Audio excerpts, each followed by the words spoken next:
Hello दोस्तों, स्वागत करते हैं आप सभी का आपके अपने यूट्यूब चैनल जैकपुर पे। तो जानते हो हम जो पार्ट लेकर आए हैं वो साना साना हाथ जोड़ी है, ठीक है।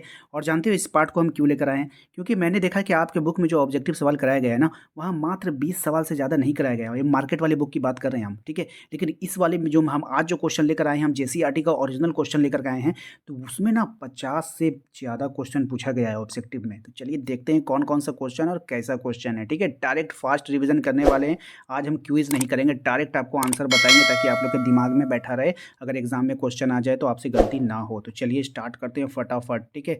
आइए देखते हैं इसके पहले सवाल को। ऑब्जेक्टिव देखेंगे भाई, बहुत ही अच्छा अच्छा सवाल है यहाँ पे। चलो देखते हैं। सबसे पहला सवाल देखो आपके स्क्रीन पर आ चुका है। साना साना हाथ जोड़ी पाठ का लेखिका का नाम आपको बताना था भैया। मधु कांकरिया जी है, ऑप्शन नंबर ए, ठीक है। किधर गया भाई? ऑप्शन नंबर ए होगा ना, मधु कांकरिया। साना साना हाथ जोड़ी मधु कांकरिया। चलिए क्वेश्चन नंबर 2 पे आते हैं बाबू। जो क्वेश्चन का आंसर गलत हो जाएगा तो उसको आप लोग बताइएगा, ठीक है। साना साना हाथ जोड़ी में किस विद्या की रचना है? कि भैया कौन सी विद्या की रचना है? तो ये यात्रा वित्रांत है। कौन सा है बाबू? यात्रा वित्रांत है, आप लोग दिख रहा होगा। क्वेश्चन नंबर 3 पे आप कह रहा है कि साना साना हाथ जोड़ी का अर्थ क्या होता है? तो इसका जो अर्थ होता है, छोटे छोटे हाथों के द्वारा प्रार्थना, है ना, छोटे छोटे हाथों के द्वारा प्रार्थना, ये इसका राइट आंसर है। क्वेश्चन नंबर आते हैं बाबू 4 पे। क्वेश्चन नंबर 4 में कह रहा है कि साना साना हाथ जोड़ी किस भाषा की जानने वाली प्रार्थना है? तो नेपाली भाषा में। किसमें बाबू? नेपाली भाषा में। नेक्स्ट सवाल है हमारा कि साना साना हाथ जोड़ी प्रार्थना लेखिका ने किस देश की युवती से सीखी है? तो नेपाल देश की युवती से सीखा था। नेक्स्ट देखिए क्वेश्चन क्या है हमारा। क्वेश्चन नंबर 6 में मधु कांकरिया की यात्रा वृतांत साना साना हाथ जोड़ी किस शहर पर आधारित है? तो ये जो शहर है भैया, शहर का नाम बता दीजिए। कौन से शहर पर आधारित है? बताइए। कोलकाता है, चंडीगढ़ है, दिल्ली है, या फिर गैंगटॉक शहर है? तो भैया इसका राइट आंसर हो जाएगा गैंगटॉक शहर, option number A. Option number A हमारा यहाँ पे राइट आंसर हो जाएगा। चलिए नेक्स्ट आते हैं कि गैंगटॉक शहर की राजधानी का नाम बताना है। तो बाबू जगह गैंगटॉक की जो राजधानी है वो सिक्किम है, इसको याद रखिएगा, भूलिएगा बिल्कुल भी नहीं। कह रहा है कि लेखिका ने गैंगटॉक शहर के किन लोगों को शहर बताया था? तो बादशाहों का शहर बताया है, ठीक है, इसको याद रखिएगा। गैंगटॉक शहर रात में कैसा दिखता है? तो जगमगाता हुआ दिखता है, ठीक है। कैसा दिखता है? जगमगाता हुआ दिखता है। गैंगटॉक में सुबह आंख खुलते ही लेखिका बाल्किन की तरफ क्यों भागी? तो लेखिका क्यों भागी थी? कंचनजंगा की चोटी देखने के लिए। क्या देखने के लिए? कंचनजंगा की चोटी देखने के लिए। गैंगटॉक से कंचनजंगा किन शर्तों पर दिखाई देती थी? तो साफ मौसम में। शर्त क्या था? मौसम साफ रहेगा तभी कंचनजंगा दिखाई देगा, वरना दिखाई नहीं देगा मेरे भाई। ठीक है। नेक्स्ट सवाल देखिए क्या है। हिमालय की तीसरी सबसे बड़ी चोटी कौन सी है? तो ये हो जाएगा कंचनजंगा, ठीक है। क्वेश्चन नंबर 13 पे आते हैं। क्वेश्चन नंबर 13 में कह रहा है गैंगटॉक शहर से युमथांग की दूरी कितनी है बाबू? ठीक है, तो ये जो दूरी थी 149 किलोमीटर की दूरी थी, आप लोगों को पता है, ठीक है, याद रखना है आप सभी को। नेक्स्ट सवाल देखिए क्या है हमारा। कह रहा है कि सिक्किम में युमथांग का अर्थ क्या होता है? तो घाटी। क्या होता है बाबू? घाटी होता है। अगला सवाल देखिए क्या है हमारा। कह रहा है जितेंद्र नार्गे कौन था? जितेंद्र नार्गे जो था वो कौन था? तो इनमें से सभी हो जाएगा। एक ड्राइवर था, कुशल वक्ता था, निर्भीक और जानकार व्यक्ति था, इसको याद रखना है। अगला सवाल देखिए क्या है। कह रहा है हमारा जितेंद्र नार्गे गाड़ी चलाने के अतिरिक्त लेखिका का किस प्रकार से मार्गदर्शन कर रहा था? तो किस प्रकार से कर रहा था आपको बतानी है। तो इसका जो राइट आंसर होगा एक गाइड के तौर पर। किस प्रकार वो कर रहा था? एक गाइड के तौर पर उसका मार्ग कर रहा था, ठीक है। नेक्स्ट सवाल है हमारा। पहाड़ी क्षेत्रों में कौन से पेड़ बहुतायत अधिक मात्रा में मिलते हैं? तो पाइन के पेड़। कौन से पेड़ मिलते हैं बाबू? पाइन के पेड़ मिलते हैं, ठीक है। क्वेश्चन नंबर 18 पे आइए। कह रहा है आपसे कि सिक्किम राज्य में किस महापुरुष की बड़ी मान्यता है? तो बुद्ध। किसकी मान्यता है? बुद्ध महापुरुष की बहुत बड़ी मान्यता है।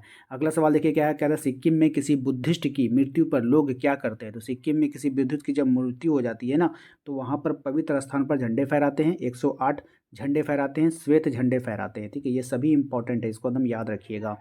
अगला सवाल देखिए क्वेश्चन नंबर 20 में कह रहा है कि सिक्किम में किसी नए कार्य के प्रारंभ पर किस प्रकार की पताकाएं लगाई जाती है? तो रंगीन पताकाएं लगाई जाती है, याद रखना है आप सभी को।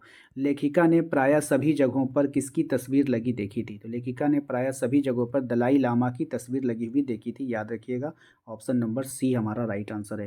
क्वेश्चन नंबर आते हैं 22 में। कह रहा है आपसे कवि लॉन्ग स्टॉक नामक जगह पर किस फिल्म की शूटिंग हुई थी? तो ये गाइड फिल्म की शूटिंग हुई थी। यहाँ पे क्या हुआ था? गाइड फिल्म की शूटिंग हुआ था, याद रखिएगा। लेप्चा और भूटिया सिक्किम के दो स्थानीय क्या है? तो जातियाँ हैं, दो स्थानीय जातियाँ हैं। लेप्चा और भूटिया सिक्किम की दो स्थानीय जातियाँ हैं। जितेंद्र के अनुसार जितेंद्र के अनुसार किस चक्र को घुमाने से सारे पाप धुल जाते हैं? तो धर्म चक्र को घुमाने पर सारे पाप क्या हो जाएंगे? धुल जाएंगे। क्वेश्चन नंबर आते हैं 25 में, कह रहा है आपसे कि लोगों की आस्था, विश्वास, पाप, पुण्य आदि की धारणाएं देश में एक समान है, ये किससे अनुभव होता है? तो लेखिका को अनुभव होता है। किसको होता है? लेखिका को अनुभव होता है। अगला सवाल देखिए क्या है हमारा, लेखिका पहाड़ों की सुंदरता को देखकर किसकी भांति शांत थी? तो किसकी भांति वो शांत थी, ये आपको बतानी है। राइट आंसर हो जाएगा ऋषियों की भांति। किसकी भांति? ऋषि की भांति, याद रखना है। नेक्स्ट सवाल है हमारा, सिलीगुड़ी के पास लेखिका को कौन सी नदी दिखाई देती है? तो तीस्ता, लिस्ता नहीं होगा, तीस्ता।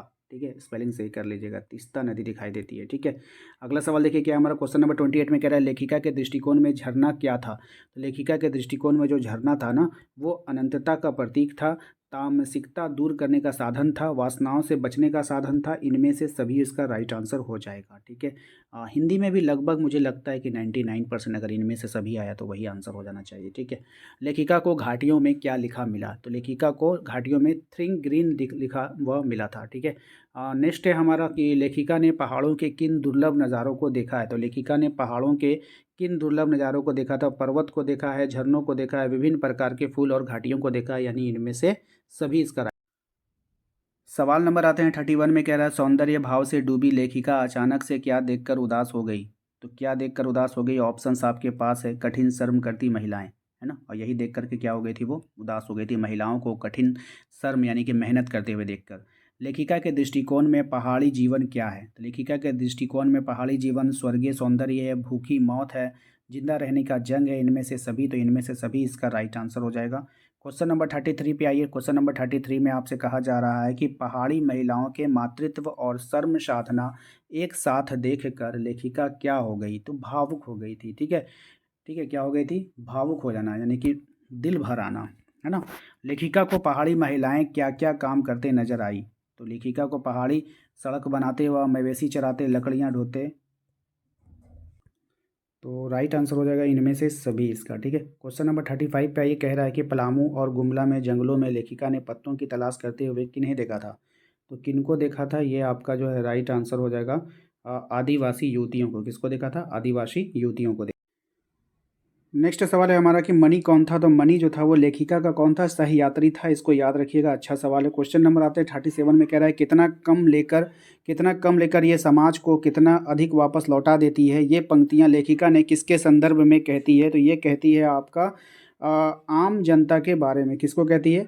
आम जनता के बारे में, यानी साधारण जनता के बारे में ये बात कही जाती है। अगला सवाल है हमारा कि एक बहुत तेज वक्र या सड़के में मोड़ को क्या कहते हैं? तो इसको क्या कहा जाता है? इसको हेयर पिन रेस्ट कहते हैं, हेयर पिन रेस्ट कहते हैं। इसको याद रखिएगा, ये थोड़ा हट कर सवाल है। चलिए नेक्स्ट सवाल पे आते हैं। अगला सवाल देखिए क्या है हमारा, कह रहा है जितेंद्र के अनुसार 7-8 वर्ष के बच्चे कितने किलोमीटर की चढ़ाई चढ़कर स्कूल जाया करते हैं? तो कितने किलोमीटर? 3-3.5 किलोमीटर, है ना, ऑप्शन नंबर ए। ओके, याद रखना है सभी को। नेक्स्ट है स्कूल से लौटकर अधिकांश बच्चे क्या करते हैं? तो स्कूल से लौटकर अधिकांश बच्चे जो है मवेशी चराते हैं, पानी भरते हैं और लकड़ियों के भी भारी गट्ठर ढोते हैं। तो इनमें से सभी हो जाएगा राइट आंसर इसका। नेक्स्ट देखिए क्या है, युमथोंग की यात्रा के दौरान लेखिका ने पहाड़ों में किन जानवरों और पक्षियों को देखा था? तो याक को, बंदर को, जंगली कबूतर को, इनमें से सभी। तो इनमें से सभी इसका राइट आंसर हो जाएगा। बोकू क्या है? तो बोकू क्या है? सिक्किमी परिधान, है ना। बोकू क्या है? सिक्किमी परिधान। ठीक है, याद रखिएगा इसको, अच्छा क्वेश्चन है। आते हैं नेक्स्ट सवाल पे। नेक्स्ट सवाल देखते हैं क्या है, कह रहा है लायुंग क्या है? तो लायुंग एक शांत बस्ती का नाम है। क्या है बाबू? एक शांत बस्ती का नाम है, याद रखिएगा लायुंग। लेखिका के अनुसार प्रकृति की लय, ताल और गति के साथ कौन खिलवाड़ कर रहा है? तो हमारी पीढ़ी जो है वो उसके साथ क्या कर रही है? खिलवाड़ कर रही है। नेक्स्ट सवाल है हमारा, तीस्ता नदी के जल को हाथ में लेकर लेखिका ने क्या प्रार्थना की थी? तो अंदर के अवगुण समाप्त हो जाए, यही प्रार्थना किया था कि अंदर की जो बुराई है, अंदर का जो अवगुण है वो समाप्त हो जाए। स्नोफॉल लगातार कम क्यों होते जा रहा था? स्नोफॉल प्रदूषण के कारण जो है लगातार कम होता जा रहा था। इसको याद रखना है आप सभी को। सिक्किमी नवयुवक लेखिका को स्नोफॉल देखने के लिए कहाँ जाने की सलाह देता है? तो वो कहाँ जाने की सलाह देता है? तो कटाव। कहाँ जाने की सलाह देता है? कटाव में जाओ। ठीक है, कटाव हिंदुस्तान का क्या कहा जाता है? तो स्विट्जरलैंड कहा जाता है कटाव को हिंदुस्तान का। नेक्स्ट देखिए क्या मेरा, कटाव में प्रदूषण ना होने के कारण क्या है? ठीक है, एक भी दुकान का ना होना। ठीक है, चलिए। तिमो माया सैंधे मलाई सताउंज का वाक्य का अर्थ आपको बताना है। तो इसका जो अर्थ है बाबू, यह है तुम्हारा प्यार मुझे सदैव रुलाता है। तुम्हारा प्यार मुझे सदैव रुलाता है, इसका अर्थ है, याद रखिएगा। मन वृंदावन हो रहा है, इस वाक्य का क्या अभिप्राय है? मन जो है वृंदावन हो रहा है, इस वाक्य का क्या अभिप्राय है? राइट आंसर हो जाएगा मन जो है अत्यधिक क्या हो रहा है, प्रसन्न हो रहा है, यानी कि खुश हो रहा है। ठीक है, चलिए नेक्स्ट सवाल पे आते हैं। अगला सवाल देखते हैं क्या है हमारा। प्रकृति ने जल संचय की अद्भुत व्यवस्था की है कैसे? तो कैसे किया है आपको बताना है, तो इसमें भी देख लीजिए, इनमें से सभी है तो इनमें से सभी हो जाएगा, सभी को आप लोग पढ़ लीजिएगा। ठीक है, नेक्स्ट देखिए क्या है। अत्यधिक ठंड के कारण पहाड़ी क्षेत्र में किस प्रकार का परिवर्तन देखने को मिलता है? तो पेट्रोल को छोड़कर सब कुछ जम जाता है ना। क्या परिवर्तन मिलता है? पेट्रोल को छोड़कर सब कुछ जम जाता है। देखिए इसमें इनमें से सभी नहीं है, तो कोई कोई सवाल में इनमें से सभी नहीं होगा। ठीक है, अगला सवाल देखिए। ऊंचाई की ओर जाने पर सड़कें किस प्रकार की होती चली जाती है? घुमावदार, खतरनाक, संकरा, या फिर इनमें से सभी? तो इनमें से सभी राइट आंसर हो जाएगा। लेखिका ने पहाड़ी इलाकों की भयावह गरीबी की तुलना किस राज्य से पठारी इलाकों से की है? आपको बतानी है, तो इसका राइट आंसर होगा ऑप्शन नंबर है झारखंड और दक्षिणी बिहार से किया है। ठीक है, ये इसका राइट आंसर है। नेक्स्ट देखिए क्या है। भारत में विलय से पहले सिक्किम क्या था? तो भारत के विलय से पहले स्वतंत्र राजवाड़ा था। क्या था? स्वतंत्र राजवाड़ा था, याद रखिएगा। नेक्स्ट 57 में आपका क्या तुम सिक्किमी हो? लेखिका के पूछने पर सिक्किमी युवती ने क्या जवाब दिया था? तो ये कहा था नहीं मैं इंडियन हूँ, ये जवाब दिया था, नहीं मैं इंडियन हूँ। खेदुम क्या है? ये सवाल है आपका, खेदुम क्या है, इसको याद रखिएगा। तो खेदुम क्या है भाई? दर्रा है, पहाड़ी घाटी है, पहाड़ है, या फिर झरना है? तो पहाड़ है। ठीक है, गंगटोक का जितेन ने क्या मतलब बताया था? तो पहाड़। गंगटोक का जितेन ने क्या मतलब बताया था? पहाड़ बताया था। सिक्किम को टूरिस्ट उद्योग बनाने में किसका बड़ा योगदान था? तो किसका योगदान था? आर्मी के कप्तान शेखर दत्त का। ठीक है, कल भी हमने ये क्वेश्चन को डिस्कस किया था। उम्मीद करते हैं आप लोगों को आज का ये वीडियो पसंद आया होगा। वीडियो कैसा लगा कमेंट बॉक्स में हमें जरूर बताइएगा और लाइक एंड शेयर कर दीजिएगा। मिलते हैं अगले वीडियो में। Thank you.